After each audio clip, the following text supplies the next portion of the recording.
con la presencia de el señor vicepresidente segundo a cargo de la presidencia de la Corte de Justicia de Salta, doctor Fabián Vitar, la señora jueza de la Corte de Justicia y coordinadora de la Oficina de la Mujer, doctora Susana Kaufman, y la señora jueza de la Corte de Justicia de Salta, doctora Sandra Bonari, acompañados de el señor presidente de la Asociación de Jueces del Poder Judicial de Salta, doctor Luciano Martini, señores magistrados, señoras magistradas, señores funcionarios y señoras funcionarias del Poder Judicial de Salta, periodistas y estudiantes de las carreras de Comunicaciones Sociales y Abogacía de la Universidad Nacional de Salta y de la Universidad Católica de Salta, e invitados e invitadas especiales. Se da inicio al acto de apertura del 25º aniversario de la creación de la Oficina de Prensa y Comunicaciones del Poder Judicial de Salta, organizado por el Poder Judicial de Salta y la Asociación de Jueces de la provincia. La doctora María Burdín envía sus disculpas al no poder asistir a este acto debido a razones de fuerza mayor atinentes a sus funciones en la Corte Suprema de Justicia de la Nación. En el Encuentro Nacional de Cortes y Superiores Tribunales celebrados en la provincia de Santa Fe los días 3 y 4 de octubre de 1992, se arribó a un consenso acerca de la conveniencia de que la Administración de Justicia hiciera conocer el quehacer judicial a la opinión pública. Esa fue la razón por la cual el 11 de noviembre de 1992 la Corte de Justicia de Salta dictara la acordada 7356 de creación de la Prosecretaría de Prensa del Poder Judicial. Se trata de una de las primeras dependencias específicamente dedicadas a la comunicación en el conjunto de los poderes judiciales.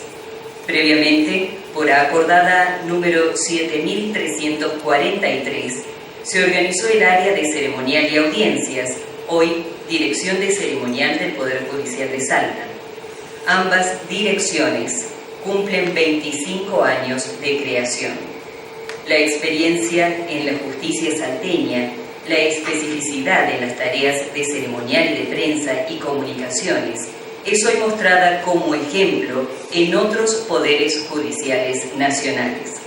Hoy, el Poder Judicial de Salta se encuentra entre los que mayor cantidad de información brindan a la sociedad. Asimismo, y siguiendo los nuevos modelos comunicacionales, el Poder Judicial de Salta informa usando múltiples plataformas. Acto seguido, hará uso de la palabra el señor vicepresidente segundo a cargo de la presidencia de la Corte de Justicia, doctor Fabián Vitar.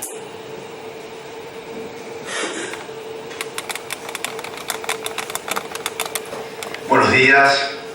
En primer lugar, darle la bienvenida a nuestro disertante que viene de Buenos Aires, con el compromiso que tiene con el Poder Judicial, a las señoras juezas de Corte, doctoras Kaufman y Bonari Valdés, señores jueces, señores funcionarios, periodistas, estudiantes de periodismo.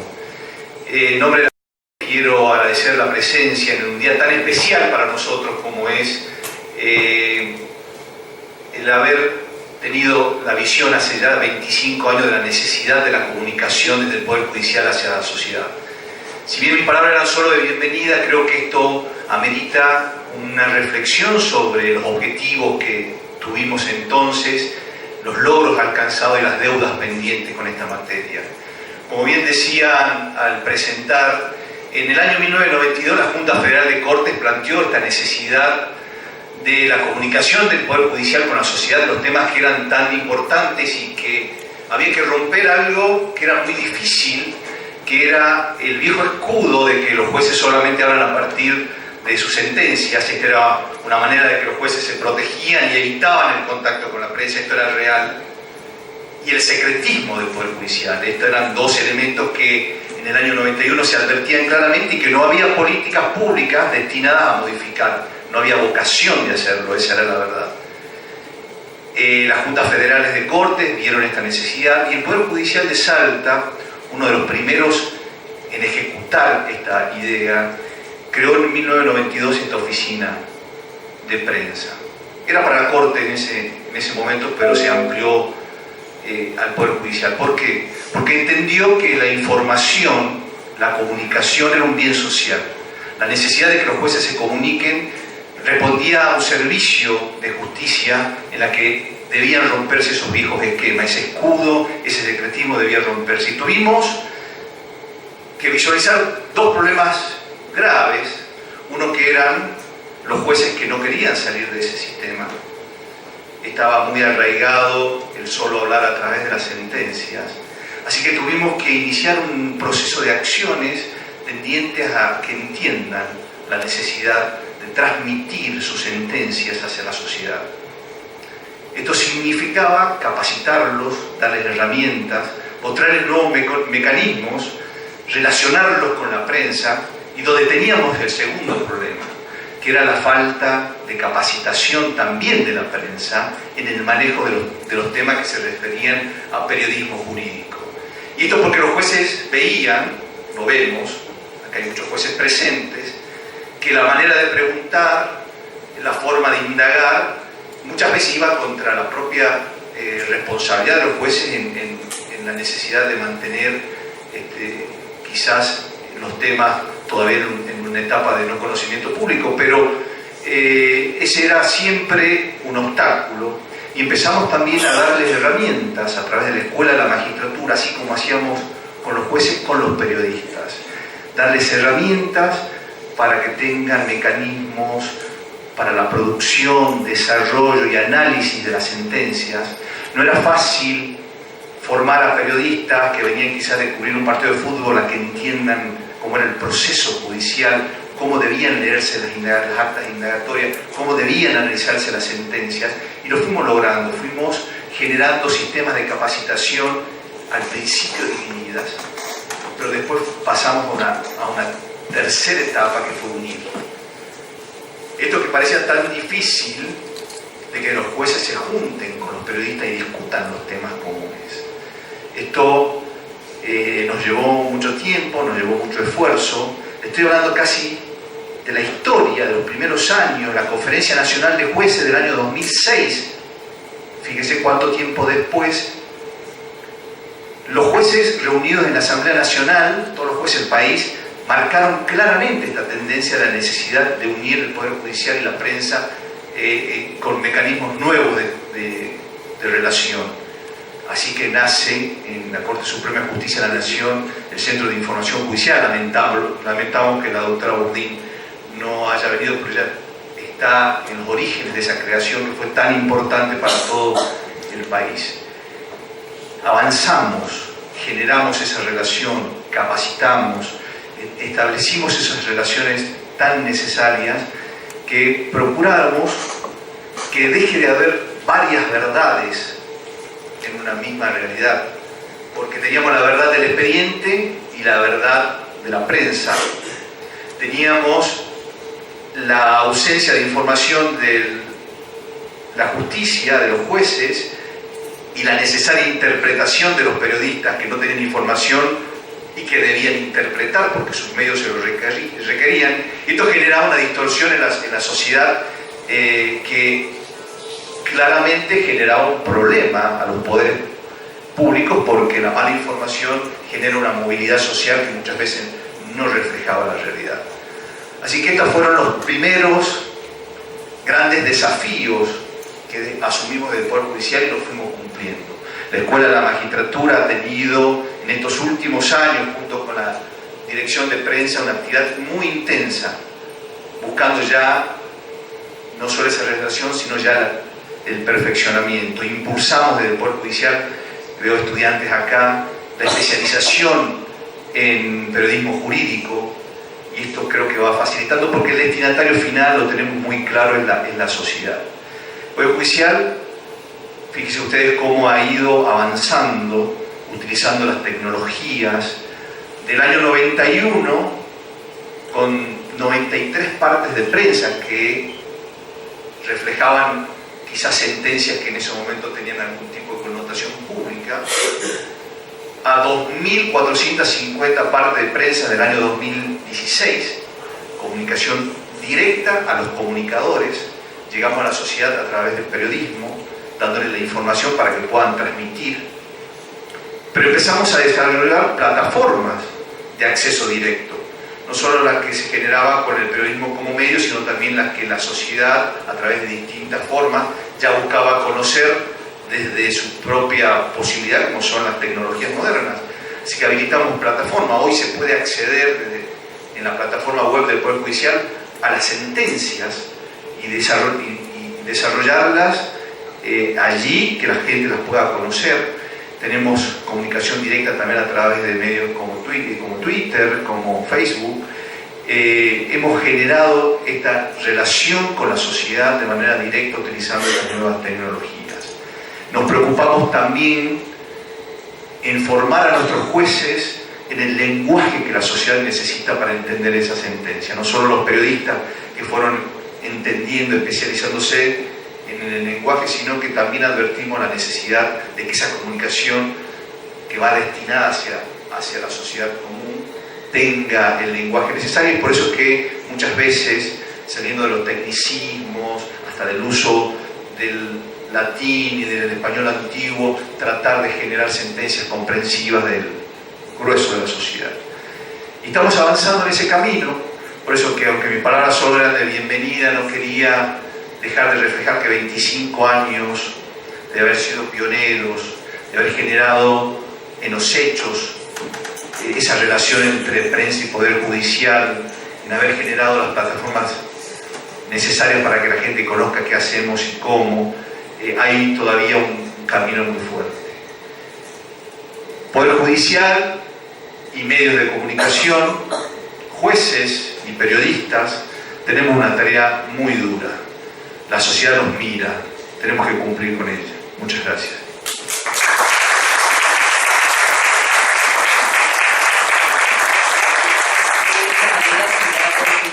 El acto de apertura del 25º aniversario de la creación de la Dirección de Prensa del Poder Judicial de Salta. A continuación se pasará a un brevísimo cuarto intermedio. Se ruega a las personas presentes no hacer abandono de este salón auditorio, ya que inmediatamente se dará inicio al programa de actividades.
Acto seguido se proyectará un video institucional titulado ¿Por qué informa el Poder Judicial de Salta?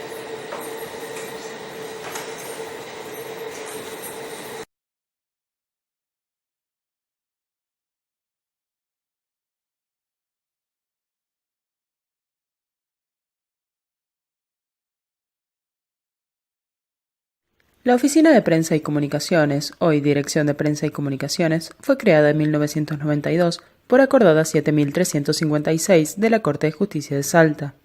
Aquella acordada se fundó en dos aspectos: la necesidad de contar con un canal idóneo para dar a conocer las decisiones de los jueces a la comunidad y la decisión adoptada por el Encuentro Nacional de Cortes y Superiores Tribunales, celebrado en Santa Fe entre el 3 y 4 de octubre de 1992, que abordó por primera vez la necesidad de la justicia de informar a la sociedad sobre sus actividades.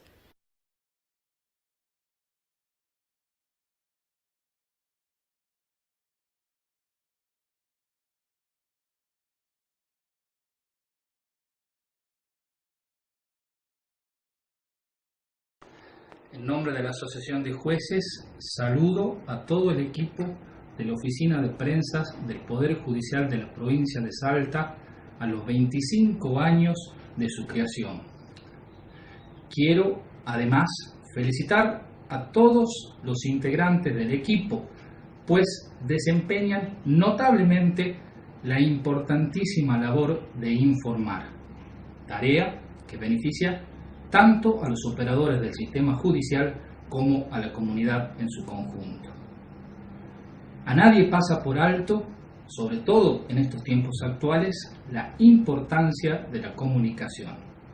Relevancia que impone obligaciones a todos los órganos del Estado, tiene relevancia institucional y social. Sin embargo, esa premisa general tiene algunas cuestiones específicas o particulares en el caso del Poder Judicial.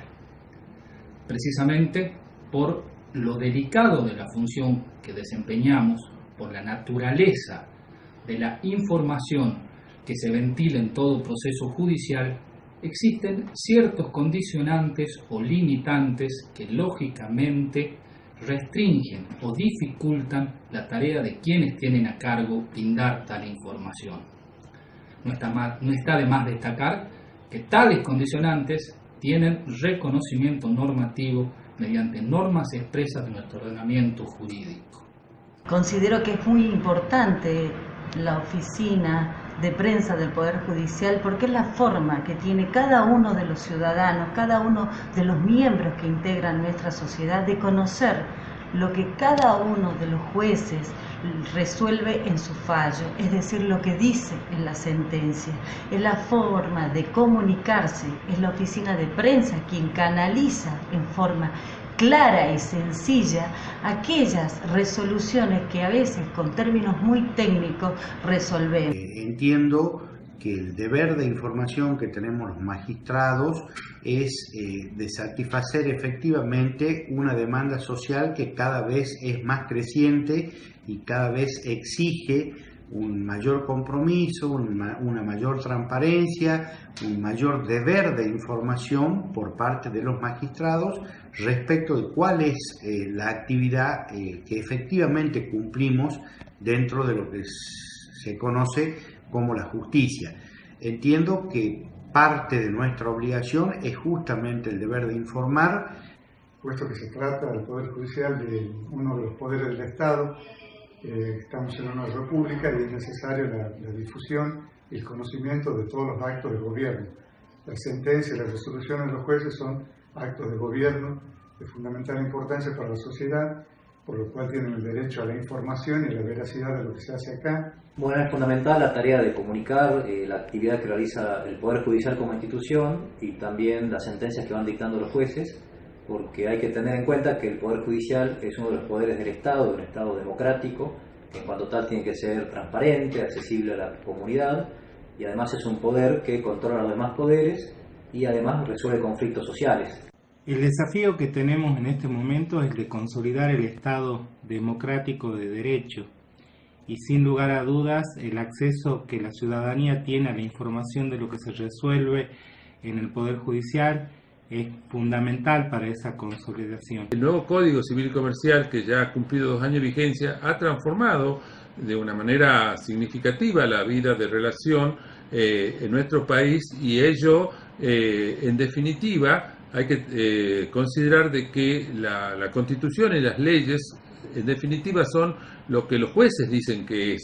Es decir, luego no es solamente el pensamiento del legislador, sino lo que ha quedado de ellas luego de pasar por el tamiz de la interpretación judicial. En esta nueva era estamos atravesando un cambio de paradigma en cuanto a que los jueces no solo debemos hablar a través de nuestras sentencias, sino responder a una demanda social que es dar mayores explicaciones de nuestras decisiones, y esto lo debemos hacer a través de términos sencillos en la utilización de términos claros, precisos, para que la gente nos pueda entender. Esta demanda tiene que ver con un claro reclamo de la sociedad en cuanto a la necesidad de saber sobre nuestras decisiones. Considero que es muy importante que el juez se prepare y tenga contacto con la sociedad a los fines de rendir cuenta de su labor diaria en la tarea judicial. Para ello, el Poder Judicial, y agradecemos en ese sentido, nos aportó una oficina de prensa que facilita a todos los jueces, a todos los magistrados, que la sociedad conozca la labor diaria de la función judicial que presta. Es importante que los periodistas tengan una verdadera información, que es la información oficial, y siempre con los recaudos que cada causa merece, que cada persona que está involucrada en un expediente merece, con sus garantías constitucionales, con las precauciones que se necesita tener en cada uno de los asuntos, porque siempre hay personas afectadas, hay dos partes, hay dos intereses, hay subjetividades, hay dolores, hay emociones puestas, no es un papel ni un parte de prensa común y corriente.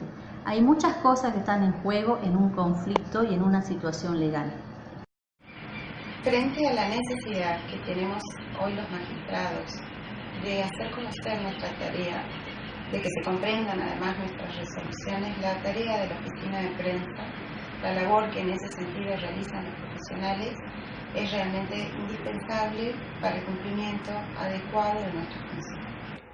El Poder Judicial genera información pública que por el principio republicano debe ser informada a la sociedad para que la sociedad pueda controlar los actos de gobierno. Y nosotros formamos parte de uno de los tres poderes del Estado.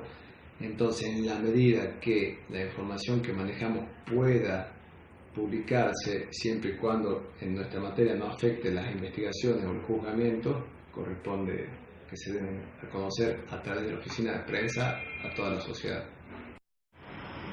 Sin lugar a dudas, la comunicación es un eje central de nuestra sociedad moderna. Como Poder Judicial no podemos apartarnos de ese paradigma que señala a la comunicación como el medio imprescindible para aportar todos los datos de nuestra actividad. Los miembros del Poder Judicial, entendiendo a este como uno de los poderes del Estado, tenemos la obligación de hacer transparente nuestros actos de gobierno, y para ello la oficina de prensa es nada más y nada menos que el puente de comunicación entre los jueces y la sociedad, de manera que la información llegue clara, precisa y objetiva. Como bien se dice, ya los jueces no solamente se expidan a través de sus sentencias, sino que a través también de la publicación y a través de la prensa, que es la que transmite, y especialmente la oficina de prensa del Poder Judicial, que es la que transmite nuestras resoluciones, sentencias y proveídos y demás autos resolutivos que dicta la justicia para el conocimiento de la opinión pública en general y del justiciable, que justamente es el medio, el modo en que se entera no solamente de las sentencias recaídas para los interesados en la causa, sino del público en general. La posibilidad de que exista la dirección de prensa en el Poder Judicial es muy importante para los funcionarios y magistrados, toda vez que no nos sentimos solos en la difícil misión de comunicar, que es un derecho que tiene también el ciudadano de saber cómo van las causas judiciales, y sobre todo cuando va ganando terreno la desinformación en algunas causas de trascendencia social complejas, es importante de que se dé información certera.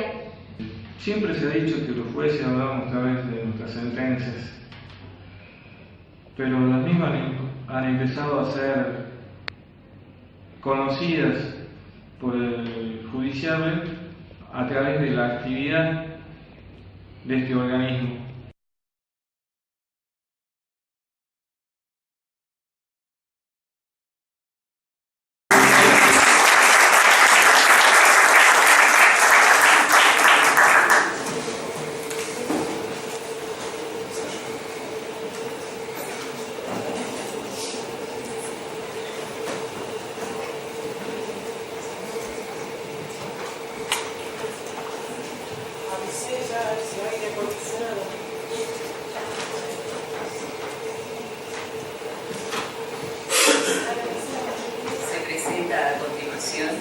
al disertante, licenciado Hernán Capielo.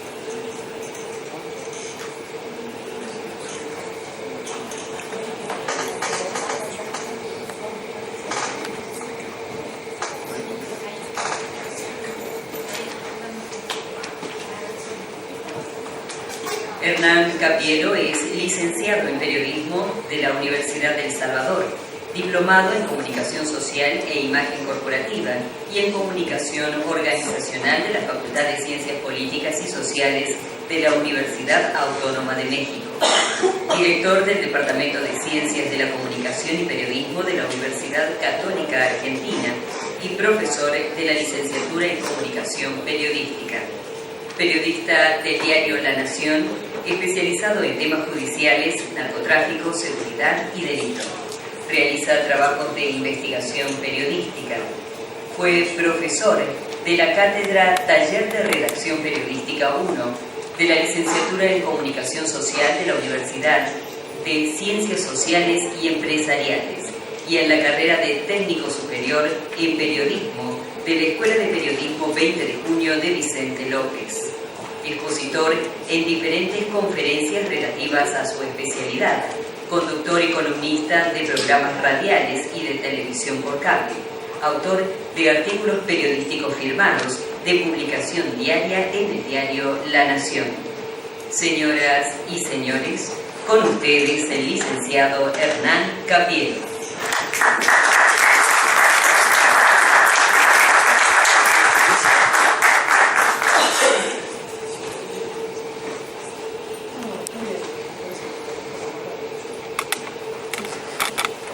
Hola, ¿qué tal? Buenos días. Ahí se escucha mejor. Bueno, buenos días. Antes que nada, quiero agradecer muchísimo la invitación a la Corte de Justicia de Salta, al doctor Vital, a la doctora Kaufman, a la doctora Bonari por la bienvenida que me dieron y por supuesto a Marcelo Báez, que siempre tan gentilmente se acuerda de llamarme para conversar sobre estos temas. Quiero, antes que nada, destacar la tarea que hace la Oficina de Comunicaciones del Poder Judicial de Salta, donde lo que se decía en el video es ni más ni menos que lo que está ocurriendo. Las políticas que se están llevando adelante en la Oficina de Comunicación acá son ejemplos para los poderes judiciales del resto de las provincias. Los materiales que se producen y la actividad de la oficina realmente es de imitar por el resto de las provincias, incluso por la jurisdicción federal. Me invitó Marcelo a participar de este evento para celebrar los 25 años de la creación de esta oficina y me parece que podemos compartir algunas ideas vinculadas con la comunicación y el Poder Judicial. Me permitiría conversar un poquito sobre, primero, dónde estamos parados hoy, un escenario de por dónde están atravesando, los principales problemas que están atravesando los medios de comunicación hoy.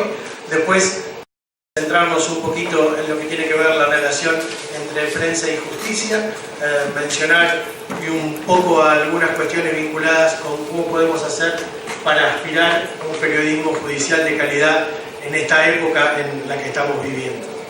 Así que bueno, nada, siéntanse igual con libertad de poder después hacer preguntas y intercambiar comentarios, ¿no? Eso es un poco lo que estoy diciendo.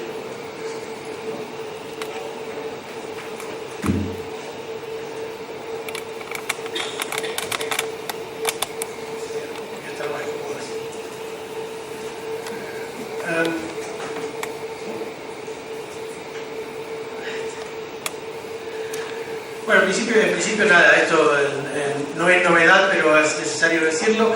El periodismo está atravesando un terremoto, una transformación que sin duda nos coloca a los periodistas por un lado y a los medios por el otro en la disyuntiva de cambiar o morir.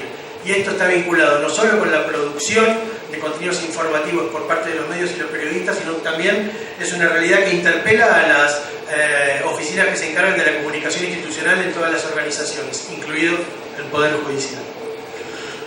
Rosenthal Calmon Alves dirige el Knight Center for Journalism de la Universidad de Texas. Este señor es una especie de gurú del periodismo digital que venimos escuchando desde hace 10 años.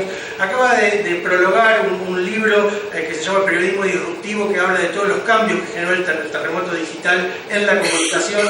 Y Rosenthal Calmon Alves dice que la disrupción tecnológica clásica ocurre cuando el modelo de negocio de una industria, de productos o servicios se ve afectado por nuevos modelos capaces de competir con menores costos y más eficiencia, aunque ofreciendo un producto o servicio de calidad inferior y a precios mucho más bajos.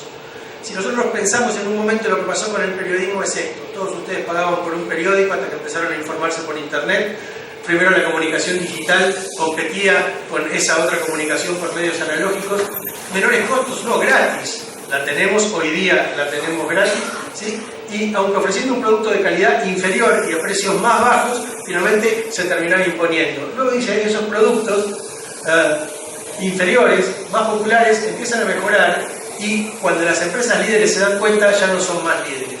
Esto es lo que está pasando con los medios de comunicación hoy. Los medios de comunicación que eran líderes en su segmento se dieron cuenta de que ya hoy no ostentan ese mismo liderazgo, o ese liderazgo les está siendo disputado por otros actores que irrumpen en el escenario de la comunicación, y que desde el punto de vista de la generación de la información por parte de organizaciones como el Poder Judicial tienen que ser tenidos en cuenta, porque tienen que influir en esos otros actores para poder comunicar, porque hoy esos son los actores de la comunicación. Las transformaciones que provocó el terremoto digital son transformaciones muy profundas, son transformaciones que se dieron en la tecnología, por supuesto, ¿no?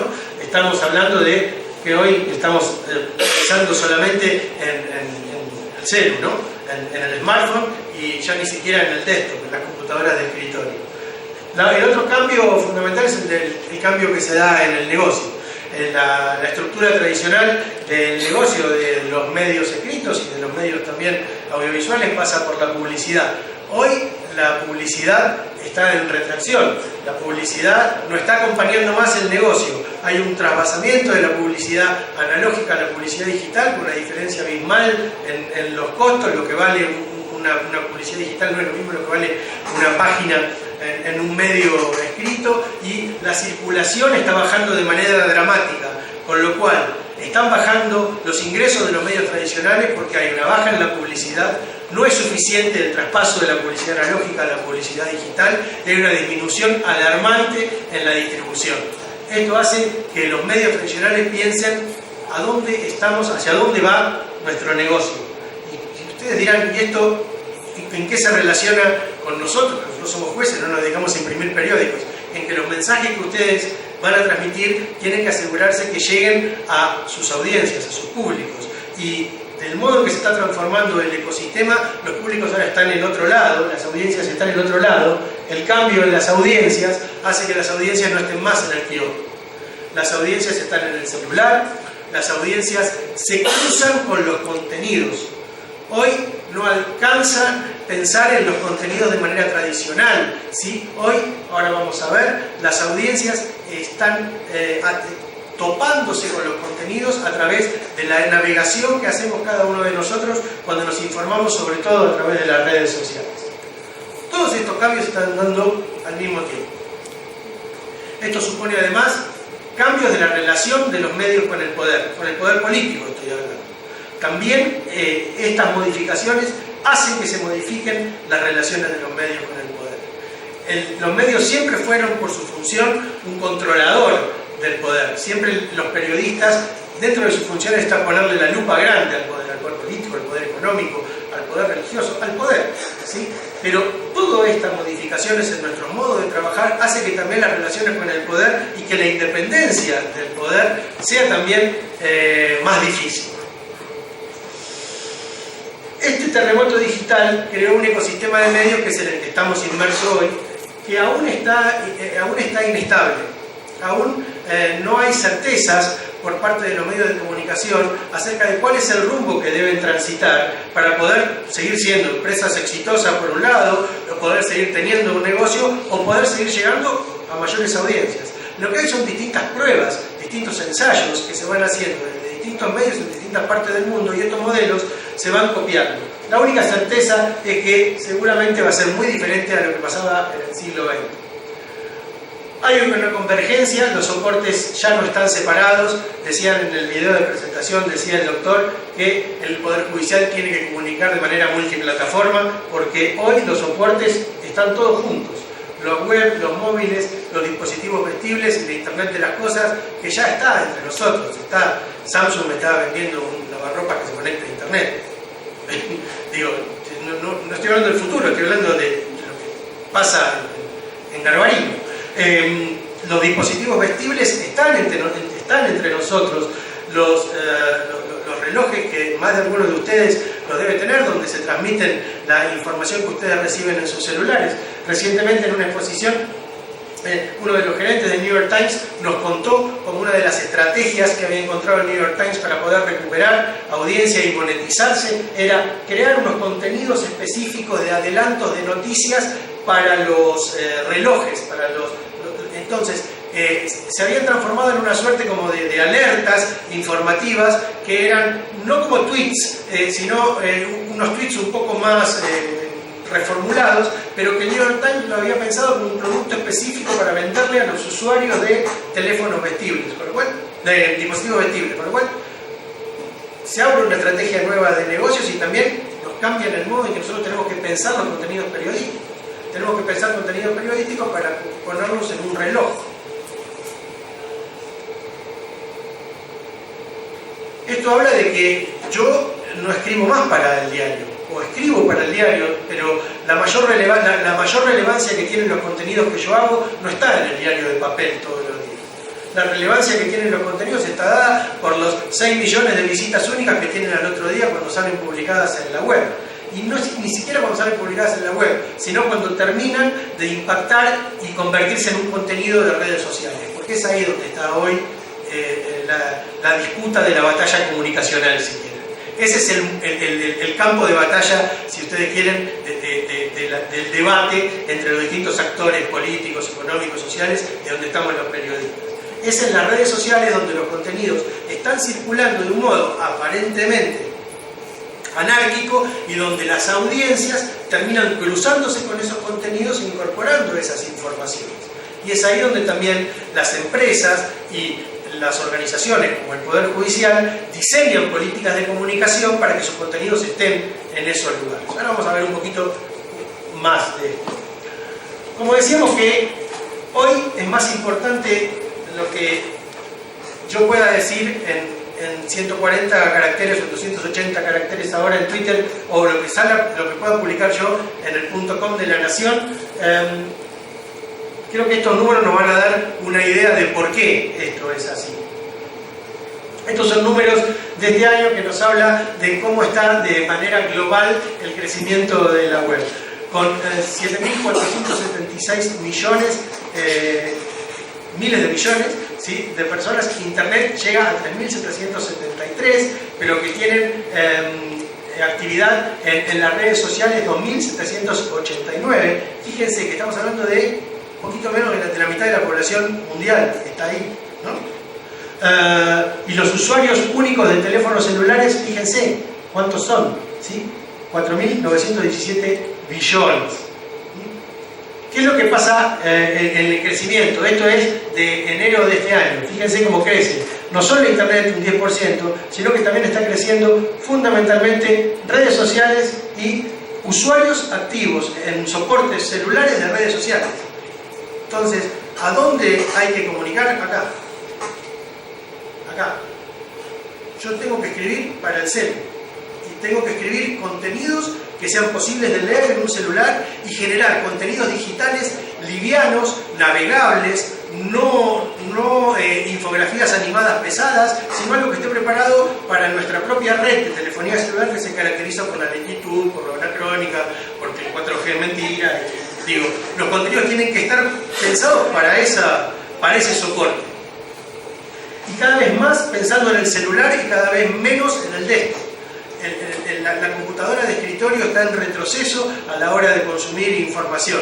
vamos a ver que hay una curva que está determinada por los horarios de consumo de información, donde todavía coincide con la primera hora de la mañana, que es la llegada de la gente a la oficina, donde se da el mayor tráfico de internet. Pero también vamos a ver que hay mayor tráfico al mediodía, cuando la gente se va a comer y está almorzando mirando su teléfono. Y entonces empezamos a generar contenidos digitales, por ejemplo de video pensados en la duración del horario del almuerzo y que tienen que estar subtitulados de modo de que la persona que lo está mirando no tiene que tener el volumen alto y molestar a la gente que está alrededor. ¿Sí? Digo, eso tiene que ver con adaptar los contenidos a dónde ir a buscar a la audiencia. Los periodistas y los medios, y digo las dos categorías, aprendimos que hay que ir a buscar a la audiencia donde está ahora. Y la audiencia no nos va a ir a buscar más en el kiosco ni nos va a sintonizar en la tele. ¿Sí? Nosotros tenemos que ir a buscarle y llevarle nosotros nuestros contenidos hacia donde ellos están. Están en el celular. Entonces hay que llevarle directamente ahí el contenido. ¿Qué pasa en la Argentina? En la Argentina tenemos una penetración de Internet de 34 millones de personas, también con 31 millones de usuarios activos de redes sociales, suscripciones a celulares, 63 millones, fíjense, hay un celo y medio por persona en la Argentina, como todos sabemos las estadísticas son mentirosas a la larga, pero es increíble la penetración que hay de la telefonía celular, y 27 millones de personas son usuarios activos de redes sociales. Tenemos que estar ahí. En Salta, ¿qué pasa? El acceso a Internet por cada 100 hogares es de 36 hogares. ¿Sí? Estos son datos del ENACOM de ahora. Esto nos está hablando de que hay una penetración muy importante y que además hubo un crecimiento en esta penetración. Fíjese, en 2014 era de 29, ahora es 36. Hay una expansión. Y estábamos mirando con Marcelo recién unos datos, me estaba mostrando unos datos de una encuesta, y estábamos viendo que el 60% de la gente navega por Internet a través de los paquetes de datos móviles de los celulares. Y el 50 y pico % lo hace a través de las redes sociales, de las conexiones domiciliarias. ¿Sí? 60% lo hace a través del paquete de datos, o sea que hay que estar ahí. Bueno, estos son todos números que hablan de un crecimiento justamente en la Argentina de usuarios de redes sociales, 30% casi está creciendo en un año los usuarios de redes sociales. Esto es por tipo de dispositivo que se utiliza para consumir contenidos. 90% teléfonos, 67 teléfonos inteligentes, más los teléfonos que las compus, 50% compus, 11% las tablets. Las tablets están en franca caída, digamos, ¿sí? Y la tele sigue siendo un medio de información, ¿sí? Pero vamos a ver que cada vez menos la tele, como la entendemos nosotros, la tele abierta, y cada vez más la tele on demand.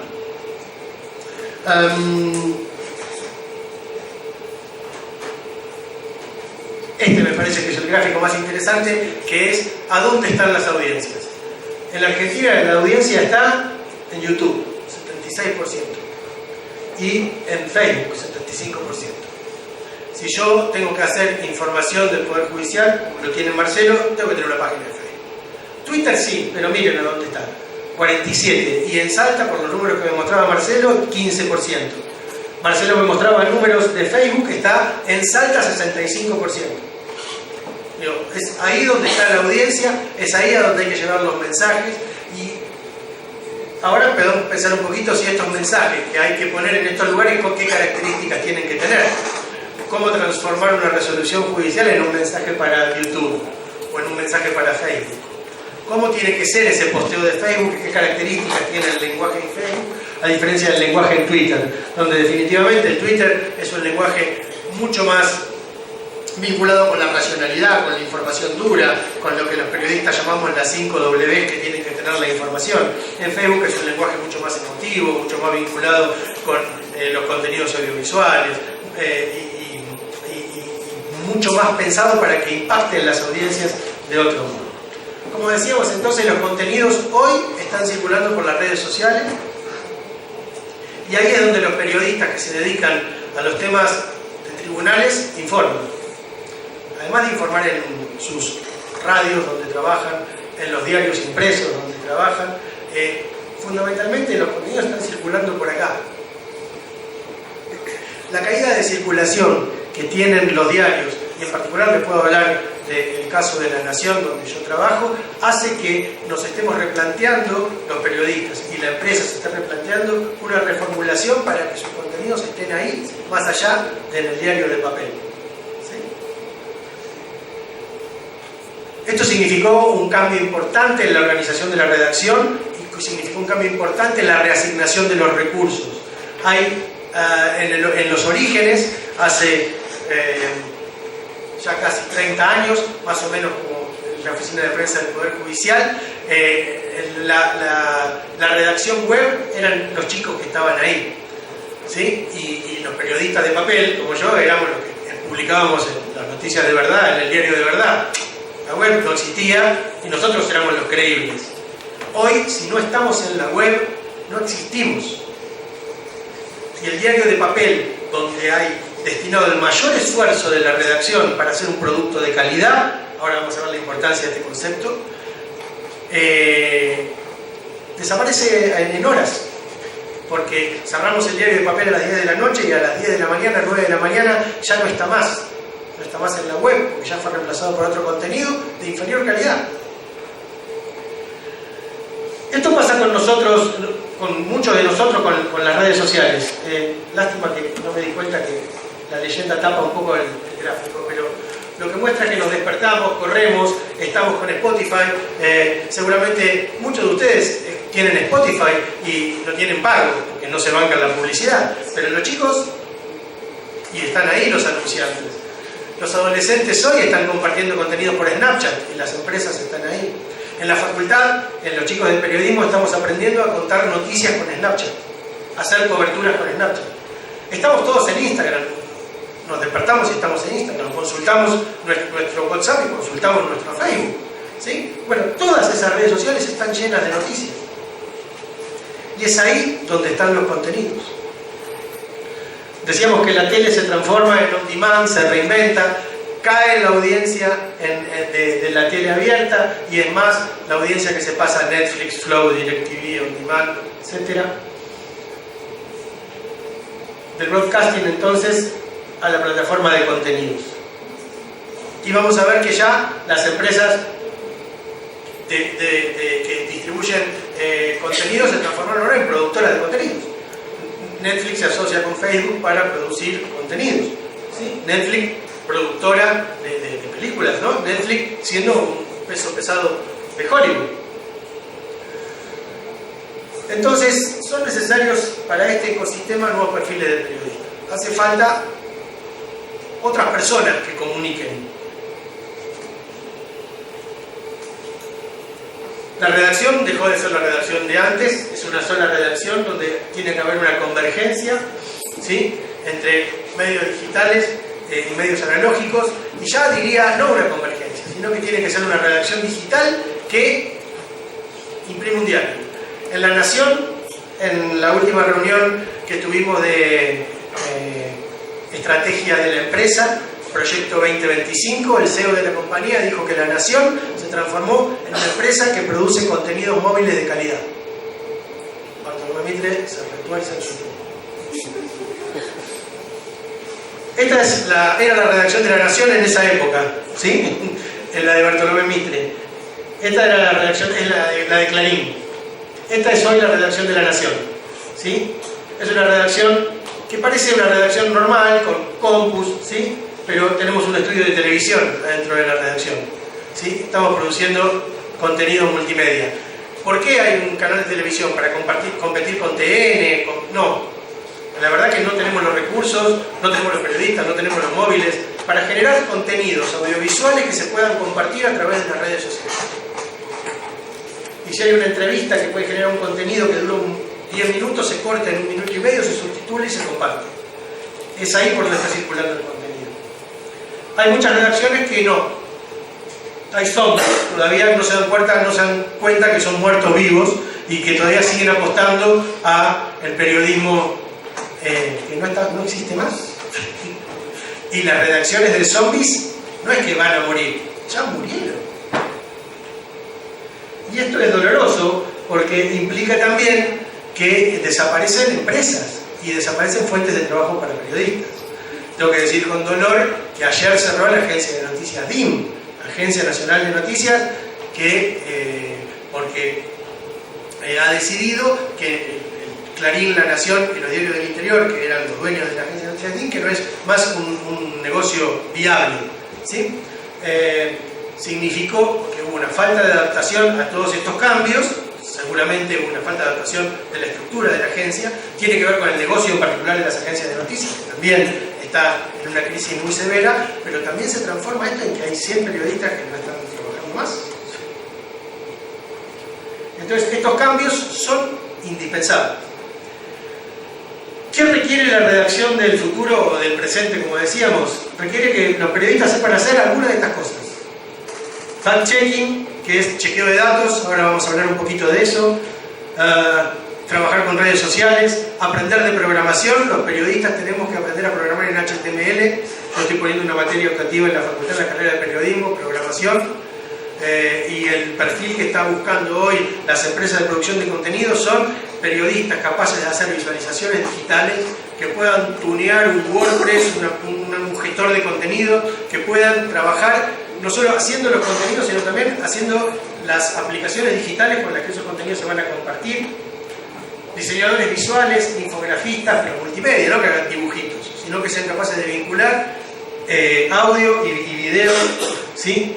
Bloggers, curadores de contenidos, porque ahora aprendimos que lo que tenemos que hacer es reutilizar el contenido que ya está en la web y darle otra significación. Editores gráficos, editores de video, pilotos de drones.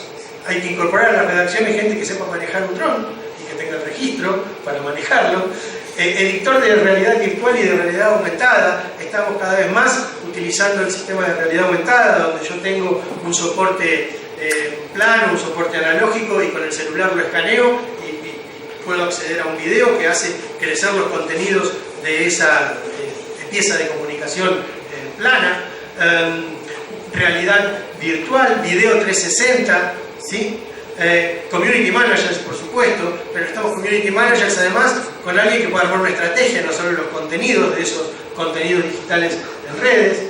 Desarrolladores de audiencia, moderadores de contenidos. Desarrolladores de audiencia son expertos en métricas, que nos digan cómo mide nuestra pieza de comunicación, ¿sí?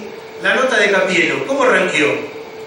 Yo tengo una columna todos los martes en la web, y mi columna sobrevive en la web lo que yo fui capaz de persuadir a mis lectores de que se queden.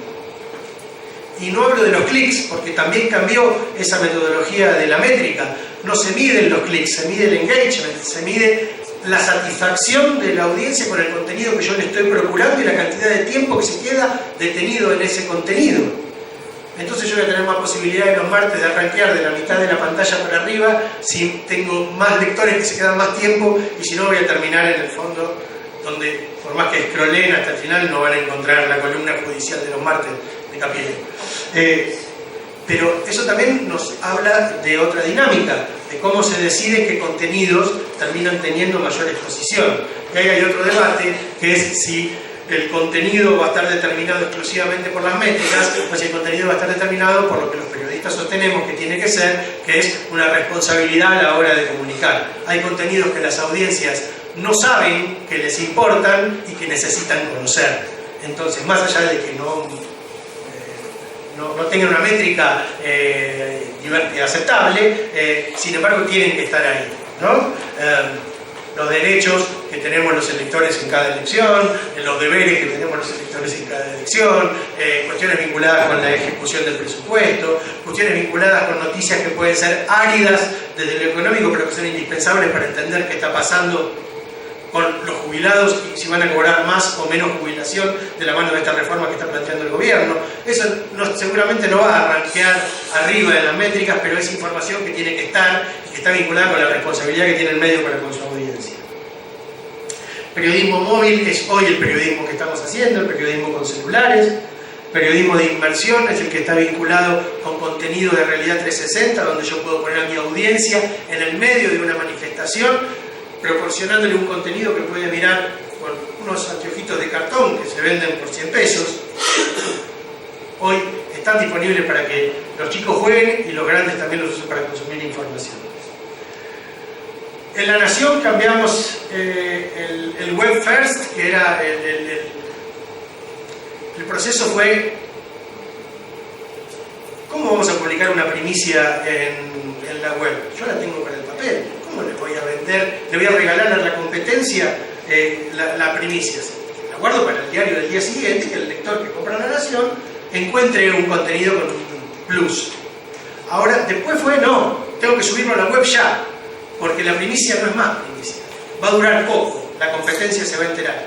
Hoy ya lo tengo que subir al teléfono, lo tengo que tuitear de inmediato, ¿sí? Y hoy la premisa es teléfono primero, ¿sí? Antes que cualquier otra cosa, porque la mitad de los usuarios que entran al sitio de La Nación lo hacen a través de sus celulares. Es decir, que yo tengo que ir a buscar la audiencia donde está, ¿sí? ¿Algunas presunciones sobre qué puede pasar? Bueno, como veíamos que la circulación de los periódicos impresos va a seguir en baja, que va a ser de nicho, seguramente habrá periódicos mucho más especializados, de mejor papel, más caros y con más una tirada más dirigida a un público más específico y con temas específicos. El modelo de negocio basado en la masividad se acabó. En la influencia lo discutimos si quieren.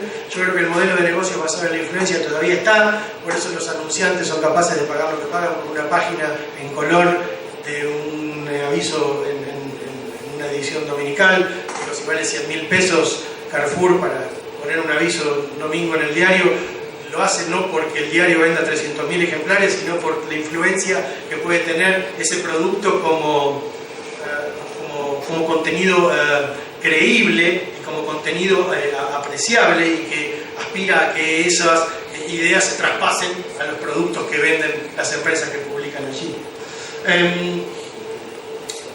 ¿Qué pasa con esta transformación en el negocio? El negocio está yendo para otro lado, sitio web de noticias pagos, y lo que se está dando es volver a lo que fue en un principio los medios, las suscripciones. Era la suscripción de papel, en un principio ahora está la suscripción digital, ¿no? Hay un 45% de crecimiento a nivel global de las suscripciones, y esto habla de que los medios están buscando plata en otro lado, ya la plata no está más en el kiosco, ¿sí? Este es el New York Times, con números de 2016, 1.300.000, ya ahora está en más de 2 millones de suscriptores. Esto es lo que salvó al New York Times de desaparecer, ¿no? La suscripción. Claro, la suscripción va acompañada de proveer contenidos de calidad. Acá es lo importante. El gran cambio que estamos dando, o que debemos dar, los periodistas por un lado, pero los medios por el otro, es que ustedes sean capaces de pagar por un contenido de calidad. ¿Por qué van a pagar por algo que lo tienen gratis? El gran error de los medios fue darlo gratis desde el principio. En el New York Times hay 1.000 personas en la redacción para hacer 250 piezas informativas todos los días. 4 personas por pieza informativa, ¿sí? En la redacción de La Nación hay 380 periodistas, ¿sí? Para producir 1.000 piezas informativas todos los días. Lo que digo es que si queremos calidad necesitamos destinar un montón de recursos a hacer contenidos de calidad. Bueno, los Media Lab también transformaron las empresas periodísticas en compañías de innovación. Hoy son más los ingenieros que los periodistas que se están contratando en las redacciones para producir estos contenidos digitales. Hablábamos del problema de la publicidad. Facebook y Google se reparten la torta, tienen el 20% de la publicidad global, y ese es el otro problema de la publicidad digital. Nosotros producimos los contenidos, pero Facebook y Google se llevan la ganancia. Entonces, la disyuntiva que tienen los medios es: ¿me peleo con Facebook y Google o busco un acuerdo con Facebook y Google? Están todavía en esa. Todavía no encontraron la forma de negociar mejor. Pero va creciendo, hay una concentración de que la publicidad se pauta a través de Facebook y Google. Bill Gates decía que el contenido era el rey, hoy la audiencia es la reina, y los medios apuestan a la construcción de audiencias, que es donde también tiene que estar dirigida una política comunicacional de cualquier organización. Hay como algunos principios que tienen que ver que el modelo de emisor y receptor está en armonía. Los receptores ahora asumen funciones con respecto a los contenidos. Sí, hay una comunicación horizontal que suponen las redes y generan nuevas relaciones entre periodistas, medios y comunidad. Ustedes ya son emisores de contenidos. no sirve de nada hoy que un medio tome la decisión de esta información no la vamos a publicar. Es inútil. Es como tapar el sol con la mano, porque no la publica el medio, la publica el medio de al lado, la publica el periodista en su Twitter. Antes era probable que negar la existencia de un acontecimiento hacía que ese acontecimiento no sea conocido. Hoy es imposible. Inclusive con las noticias que pueden tener mayor sensibilidad, aún para los dueños y los propietarios de los medios, los dueños y los propietarios de los medios se vieron obligados a publicarlas. Panama Papers y ahora Paradise Papers reveló la existencia de empresas offshore cuyos directivos eran directivos de los medios de comunicación. La Nación incluso, que fue la que reveló los Panama Papers, terminó contando que los directivos de la Nación tenían empresas offshore.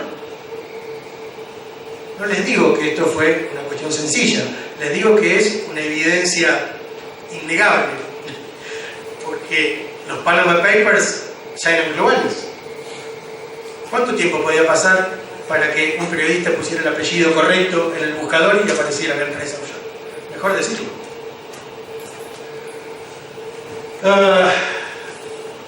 Entonces, este nuevo paradigma de que cualquiera de nosotros es emisor de información, esto nos devuelve a los periodistas una nueva función, que es brindar información verificada que ponga por delante el rigor a la inmediatez. Y esto es lo que va a hacer que finalmente las audiencias vuelvan a confiar en los medios que están atravesando un momento de gran descrédito. Y es normal que atraviesen un momento de gran descrédito porque han dejado este principio de lado. La difusión de contenido de poca calidad y la falta de los periodistas a la hora de difundir información veraz hicieron que se pierda credibilidad en los medios.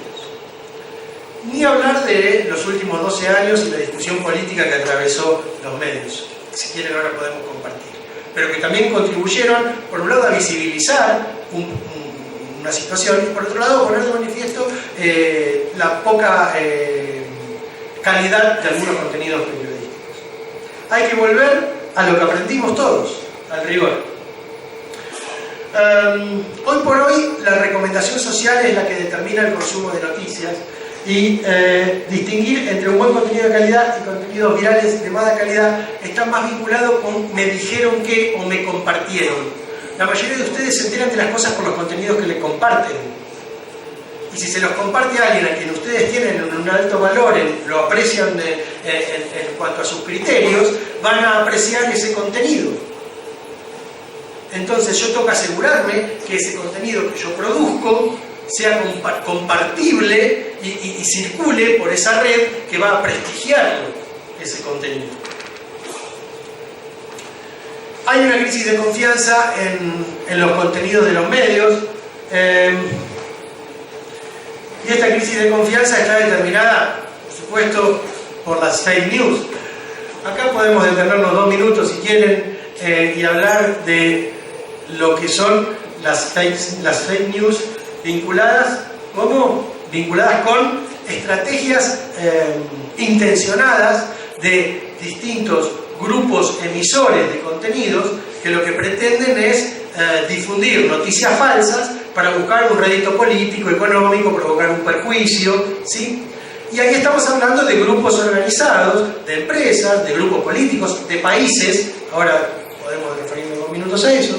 Pero también hay otra clase de fake news que tienen que ver con las fake news del boca a boca y las fake news de las que el periodista se hace eco, y esta vez no porque son producto de una mente superior que pretende modificar la realidad, sino porque simplemente se tratan de ignorancia, se trata de malas formas, de mala praxis periodística y que también se convierten en fake news. Este es un informe, lo puse mal en la presentación. Hay una organización que se llama Freedom Network, creo que es el nombre, que dice que las fake news desempeñaron un papel importante en las elecciones de al menos 18 países en el último año. Es decir, que en 18 países donde hubo elecciones el último año, hubo actores que propagaron noticias falsas adrede. Hoy salió publicado en La Nación, lo venía leyendo en el avión, que Google y Facebook tomaron una determinación con respecto a Rusia y dijeron que Rusia fue emisor de noticias falsas en distintos procesos electorales, distintos procesos políticos que se dieron en el mundo. Hablaban de las elecciones en Cataluña, ni hablar de las elecciones de Trump, hablaban de las elecciones de Trudeau, y a partir de eso Google y Facebook empezaron a tomar recaudos con respecto a cómo indexan esos contenidos producidos en distintos medios de esos países. Por ejemplo, Facebook decidió que no iban a integrar más el algoritmo, integrar más los medios que selecciona su algoritmo para proporcionarnos noticias, ¿sí? Como ustedes saben, nosotros nos informamos no solo a través de los contenidos de las redes sociales, sino que nos informamos también a partir de las noticias que nos proveen Facebook y Google, ¿sí? ¿Cómo se seleccionan esas noticias que nos proveen Facebook y Google? Se seleccionan a partir de un algoritmo que está basado en nuestras búsquedas, en nuestros patrones de gustos, en lo que nosotros estamos, en los temas en los cuales nosotros nos detenemos, ¿sí? Mediante procesos de análisis, estos buscadores saben cuáles son los temas que a nosotros nos interesan, los productos que compramos, las lecturas que a nosotros nos interesan y nos proporcionan noticias vinculadas con esos productos. Es decir, que tenemos dos problemas. Primero, que nos estamos informando con una selección de contenidos previamente establecida que no conocemos mucho, que no hacemos nosotros. Y después que esta selección de contenidos es muy endogámica, porque va a estar vinculada con mis propios intereses. Y la verdad, yo necesito saber cosas que no están vinculadas con mis propios intereses. A mí me gusta pescar y me gusta navegar, pero la verdad, me interesaría saber cómo serían los pumas. Y si todas las noticias que me van a presentar los buscadores están vinculadas con mis patrones de navegación, voy a estar perdiendo una parte importante de la realidad, que aparte como ciudadano es indispensable que conozca. La posverdad la definió el diccionario Oxford en el 2016 como circunstancias en que los hechos objetivos influyen menos en la formación de la opinión pública que las referencias a emociones y creencias personales. Entonces las fake news están más determinadas no por la racionalidad de una información, sino por la emotividad que tiene ese mensaje para impactar en la audiencia. Entonces es mucho más probable que yo termine dándole credibilidad a un mensaje basado en un argumento emocional que termine dándole credibilidad a una estadística, a un razonamiento que proviene de la lógica, ¿sí? Y acá son clave las redes sociales. Un post de Facebook con un video vinculado con, hablemos del hundimiento del submarino, el video de los trabajadores de Tantanor, ese que hicieron dedicándole a los tripulantes del submarino Ara San Juan. Era un video muy emotivo diciendo que eran sus hermanos, que los extrañaban. Y ahora se está investigando a ver si hubo algún problema durante todo ese trabajo que realizaron estos mismos trabajadores. No quiero estar restándole credibilidad al video de los trabajadores, que fue muy sentido, pero seguramente va a ser mucho más persuasivo para las audiencias pensar en que los trabajadores hicieron un buen trabajo y que están lamentándose por el deceso de sus compañeros, que si aparece mañana una auditoría que dice que hubo algún tipo de irregularidad en ese trabajo, en esa tarea.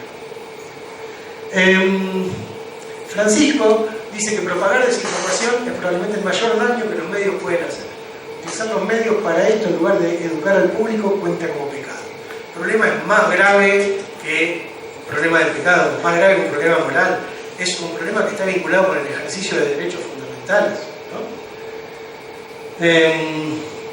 Y esto tiene que ver con lo que decían los señores magistrados en el video de presentación. ¿Por qué comunicar? Las razones jurídicas para comunicar las expresaron los jueces.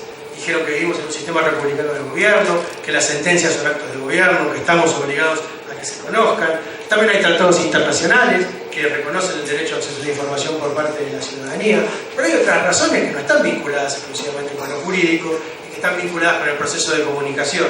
Y que es que, ¿por qué comunicar? Porque si yo no comunico, alguien más va a comunicarlo. Alguna otra persona va a ocupar ese lugar que yo estoy dejando sin ocupar, y probablemente no con el interés que yo tenga, sino con el interés particular que tenga ese otro actor. y si yo no hablé a tiempo, dejé el campo libre como para que ese mensaje tenga mayor penetración. Decíamos hace un rato esto, que el 62% de los norteamericanos se informan por las redes y el 67% lo hacen por Facebook, es decir, las noticias que selecciona Facebook para las audiencias. Y hablábamos de este modelo endogámico.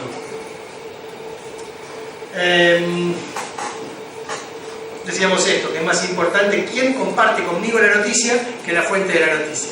Si me la comparte mi mamá, por ahí yo le voy a dar mayor credibilidad que si me la comparte un partido político, ¿sí? Y probablemente mi mamá me esté compartiendo una fake news, ¿no? Hernán, echaron al doctor Nelson Castro de TN porque hizo una editorial en contra de Macri. ¿Cómo? Porque me lo compartió mi amiga compañera de yoga por Facebook. Y Nelson Castro estaba en Roma de vacaciones.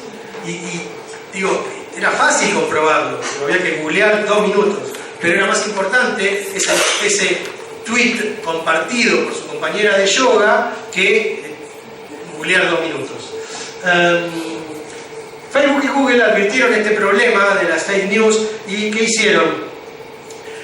Crearon etiquetas para que los usuarios adviertan sobre contenidos falsos, se asociaron con asociaciones de periodistas, buscando que los periodistas ayuden a chequear los contenidos antes de subirlos a sus redes sociales, a sus plataformas. Hay una alianza con ABC News para verificar contenidos. Facebook Journalism Project es un proyecto de Facebook. Chequeado.com, que es una ONG muy activa, se está también ocupando de estos temas vinculados con redes sociales. ¿Sí? Es decir, los grandes indexadores de contenidos están recurriendo a los periodistas para que los periodistas seamos los verificadores de la información. Solución para todo esto, retornar a las fuentes. En un ecosistema entonces donde se institucionaliza la mentira con sobreinformación y abundancia de fuentes, hay que volver a chequear y verificar. Esta es la oportunidad que tenemos para los periodistas, contar historias relevantes, historias reveladoras, no detenernos solamente en el clic, no detenernos solamente en el crecimiento de la audiencia, ¿sí? No presentarnos como poseedores de la verdad, seguir siendo buscadores de la verdad, esta idea del watchdog, del perro guardián del poder, digamos, buscar el rigor informativo, ¿sí? ¿Cómo se vincula todo esto con el periodismo de tribunales? Primero, ¿por qué los periodistas miramos a lo que hacen ustedes? Porque ustedes toman decisiones en las que se basa toda nuestra vida. Ustedes deciden sobre nuestra familia, sobre nuestro patrimonio, sobre nuestra vida, sobre nuestra libertad, sobre nuestra salud. Por tribunales pasan todos los aspectos de la vida. Así que, ¿por qué el periodismo va a mirar a la justicia? Porque en realidad está mirando a su audiencia, y su audiencia tiene problemas y conflictos que se dirimen en la justicia. Y como es así, el Poder Judicial tiene que ser un actor que intervenga en esa comunicación, tiene que disputar esa batalla comunicacional en el campo en que se está dando, ¿sí? Desde el punto de vista periodístico, yo creo que en el periodismo judicial nosotros tenemos una gran ventaja, que es que la fuente en general es documental. No depende de una apreciación, no depende de un punto de vista, no depende de una opinión, depende de un fallo, una sentencia. Es una certeza judicial. Nosotros los periodistas, si podemos acceder a ese documento y comunicarlo, nosotros tenemos una garantía de credibilidad, blindamos nuestra información. Pero claro, para eso tenemos que primero acceder y después entenderlo.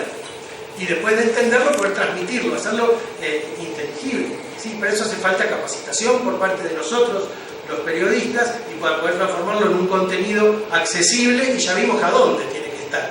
Tiene que estar en las redes, en los celulares de las personas a las que nosotros querramos llegar. Los sitios de información del Poder Judicial fueron un gran avance en este sentido.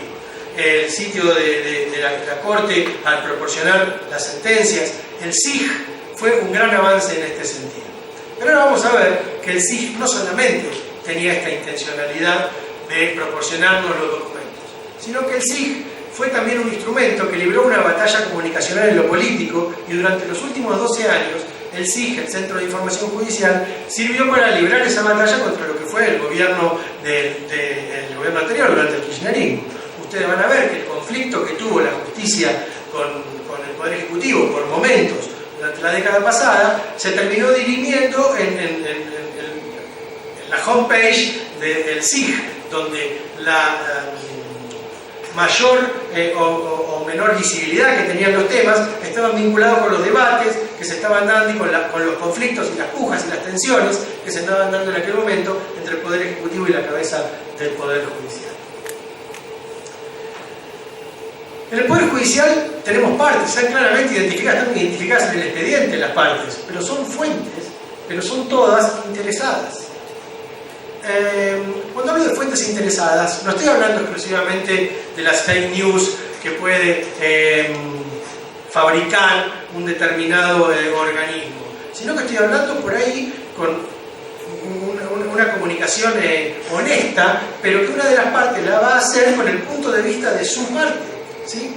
Por eso es que nosotros, desde el punto de vista de los periodistas, tenemos que por un lado saber que el juez en todo caso es la garantía de la decisión, la última decisión, la última palabra, el equilibrio, y el resto, ¿sí?, van a ser los actores que van a darnos una versión que va a ser necesariamente interesada.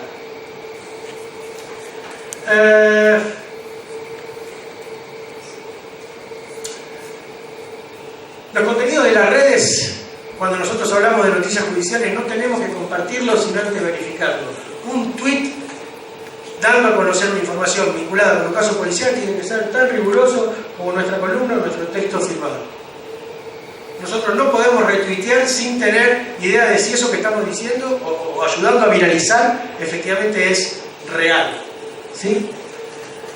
Tenemos que aprender a cortar las distancias que ponen los tiempos, lenguajes y la posibilidad de acceso a la información en el periodismo y en la justicia.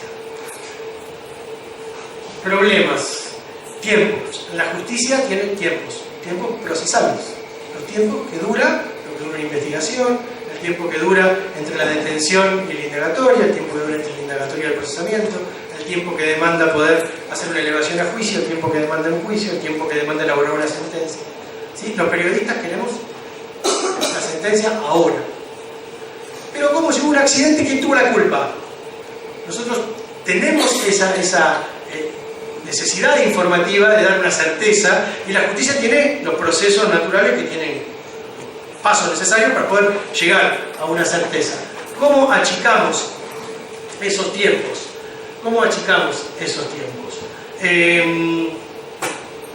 Un ejemplo me parece que puede ayudar a darnos cuenta de esto. Cuando fue el veredicto de la causa AMIA en el año 2003 o 2004, el tribunal tenía que decirle a la ciudadanía que después de 2 años y medio de juicio había absuelto a todos los acusados y que ninguno era responsable. ¿Qué iba a decir la ciudadanía? Se garantizó la impunidad, no hubo justicia, un desastre, este tribunal. Y aparte había una cuestión de tiempos, porque el tribunal tenía que leer el veredicto, se levantaba y se iba.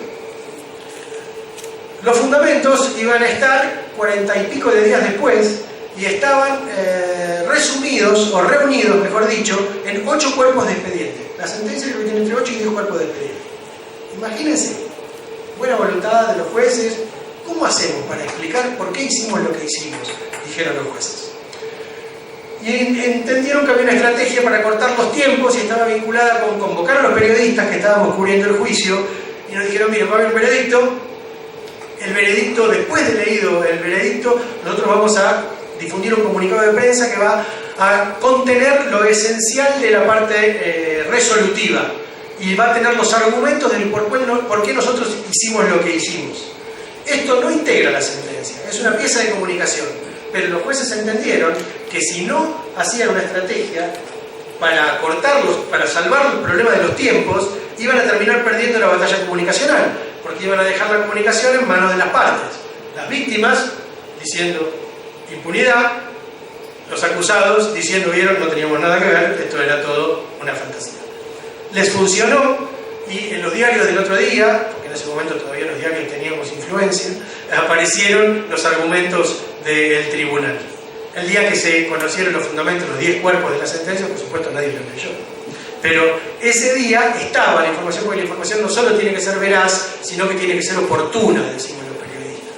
Y oportuna es en el momento en el que está, y esto va también para los organismos públicos. Ustedes lo saben bien que tienen que difundir algo ahora, no mañana, no cuando se reúna la comisión directiva del Colegio de Abogados y podamos consensuar, no. La posición tiene que conocerse cuando está ocurriendo ese acontecimiento. Lenguajes. Otro problema que tenemos los periodistas con los actores del Poder Judicial es el lenguaje. Comentaba el doctor recién la necesidad de que los periodistas aprendan del lenguaje judicial y que los jueces bajen su modo de contar las sentencias para los ciudadanos, ¿sí? Un ejemplo de acortar las distancias entre el lenguaje de los jueces y de los periodistas la dio el juez Díaz con ese de un tribunal oral en lo criminal cuando condenó a Pedraza por el crimen de Mariano Ferreira. Ustedes se deben acordar de ese caso. Mariano Ferreira, ¿sí? Contratado ferroviario que terminó muerto en el medio de un enfrentamiento con una patota de la Unión Ferroviaria. El juez Díaz contó no solo la parte resolutiva, sino que explicó oralmente al público sobre todo, y sobre todo a los familiares de las víctimas, y había muchas también organizaciones sociales, ¿sí? por qué habían condenado a Pedraza. Y lo hizo en un lenguaje llano, en un lenguaje coloquial, y permitió bajar el lenguaje de la sentencia al lenguaje de los medios. Y la posibilidad de acceso a la información, nosotros los periodistas siempre queremos todo. Y muchos de los jueces que hablaron en el video al principio dijeron, sí, nosotros estamos de acuerdo, proporcionar información, transparencia, actos de gobierno, sentencia, con las limitaciones que nos imponen las normas en las cuales nosotros nos manejamos. Y está bien que eventualmente existan esas limitaciones. ¿Cómo salvar este problema? ¿Cómo salvar este inconveniente? Uno de los modos de salvarlo lo tuvieron el tribunal oral que llevó adelante la causa por la tragedia de Cromañón. ¿Se acuerdan del boliche bailable de Once donde murieron tantos chicos? Durante el juicio tenían que declarar las víctimas, y las víctimas en un juicio oral eran testigos normales, se sentaban, daban su nombre y apellido y contaban cómo se habían salvado. Muchos de ellos sobrevivientes no querían que se supieran que ellos habían estado en Cromañón, porque muchos de sus empleadores temían que muchos de sus empleadores los despidieran por entender que no estaban con un equilibrio necesario como para llevar adelante sus tareas. El tribunal nos convocó antes de empezar la ronda de estos testigos y nos dijo, miren, va a pasar esto. Los testigos tienen este pedido y nosotros no queremos revictimizarlos. La audiencia es pública y ustedes tienen el derecho a estar en la audiencia. Les pedimos que reserven los nombres de los testigos para no revictimizarlos y generarles problemas en su trabajo. Hubo un acuerdo entre jueces y periodistas y declararon los testigos, nosotros no los identificamos con nombre y apellido, pusimos sus iniciales y nadie tuvo consecuencias. De vuelta entonces, el tema del acceso a la información, en este caso los nombres, el acceso a la información pública, los nombres de las personas, nosotros pudimos renunciar, si se quiere, a un derecho en función de buscar un beneficio para esas personas y evitarle una revictimización. Por supuesto, la presencia de voceros y oficinas de los poderes judiciales son indispensables para cortar estas distancias. El Poder Judicial de Salta lo sabe muy bien y tiene desarrollado esto muy bien. La idea última es siempre garantizar el acceso a la información de los ciudadanos y que los medios funcionen como una posibilidad de brindar mayor información para que la ciudadanía tenga más elementos para decidir, para que pueda haber una mejora en el sistema democrático. Javier Darío Restrepo, que es maestro de la Fundación Nuevo Periodismo de García Márquez, dice que hay una fórmula sencilla y esencial para crear ética y calidad periodística, que es la autocrítica. Y dice que genera ética porque muestra la admisión de los errores del pasado, pero genera calidad, dice, porque expresa la voluntad de cambio hacia el futuro. Y deja explicitado, dice, lo que no se debe volver a hacer. Dice, es un compromiso la autocrítica con la utopía de mejorar el periodismo. Que la ética, dice, es una utopía y las utopías no son imposibles. Yo creo esto, así que bueno, les agradezco mucho la atención y espero aportar algo para esta celebración. Muchas gracias.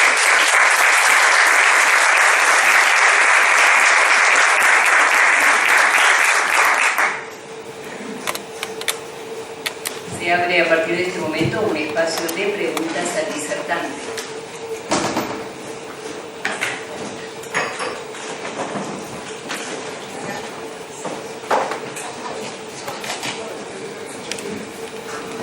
Muchísimas gracias, licenciado, la verdad que es muy interesante. Usted hizo referencia a dos conceptos, certeza y rigor, y después habló de la veracidad de los contenidos. ¿Cómo congenian ustedes en estos temas de conmoción pública, la veracidad, el rigor, con la necesidad editorial de llegar al público y vender? Sí.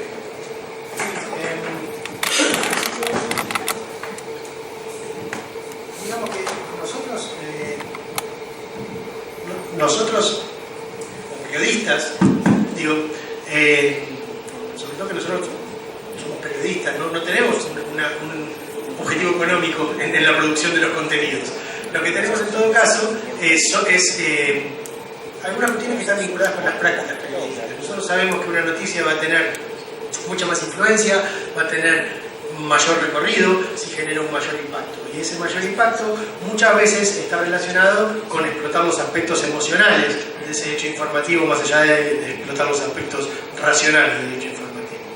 Pero un límite, que es lo que nosotros podemos establecer, lo que nosotros podemos comprobar, lo que podemos verificar con ustedes como fuente, o por lo menos si no están ustedes disponibles porque no es el momento procesal adecuado, ¿sí? con otras fuentes o a través de algún vocero.